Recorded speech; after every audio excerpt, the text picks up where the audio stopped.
आप कहते हैं कि श्रीमद् भागवत पुराण में लिखा है कि सत्यम सोचम दया दानम और भोजन का सुधार हो तो ये पांचों नियम अगर जीवन में उतारे जाएं तो गर्भस्थ शिशु पर इसका असर होता है महाराज जी। हाँ, ठीक बात है। सत्यम, हाँ सोचम, दया और दानम और हाँ भोजन का सुधार, ये हाँ, भुक्तम बिल्कुल भोजन। ठीक है। लेकिन सत्य क्या है? भगवान। इसलिए भगवान का नाम जप करो। शौच क्या है? पवित्रता, शरीर की पवित्रता, मन की पवित्रता। जिस दिन से गर्भस्थ शिशु आ जाए, ये पता चल जाए कि हमारा गर्भ धारण हो गया, उस दिन से ब्रह्मचर्य से रहे। ये परम पवित्रता। व्यभिचार न करे, भोग न करे। जब तक बालक प्रकट न हो जाए और योग्यता ना आ जाए तब तक ब्रह्मचर्य से रहे। लेकिन ऐसा कौन रह पाता है? अगर अपने बच्चे को बुद्धिमान, बलवान और भक्त बनाना है या राष्ट्रभक्त बनाना है तो आपको ये नियम लेना पड़ेगा कि जिस दिन से गर्भ रह जाए उस दिन से ब्रह्मचर्य चालू कर दे। पति पत्नी दोनों ब्रह्मचर्य का पोषण करें जब तक वो बालक जन्म ना ले ले। ये सोच, ये पवित्रता के अंतर्गत आएगा। और दया, सबके प्रति दया का भाव रखे। और दान, तीर्थ स्नान करे।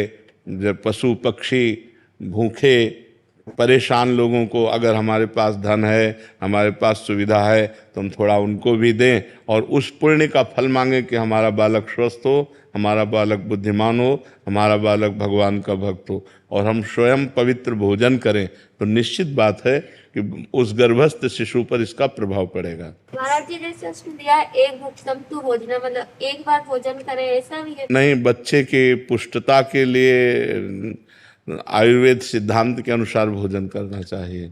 जो हमारा शरीर स्वस्थता के नियम है उसके अनुसार भोजन। अब एक बार अगर भोजन पाओगे तो बालक दुर्बल नहीं होगा, क्योंकि वो माँ से ही तो पुष्ट होता है।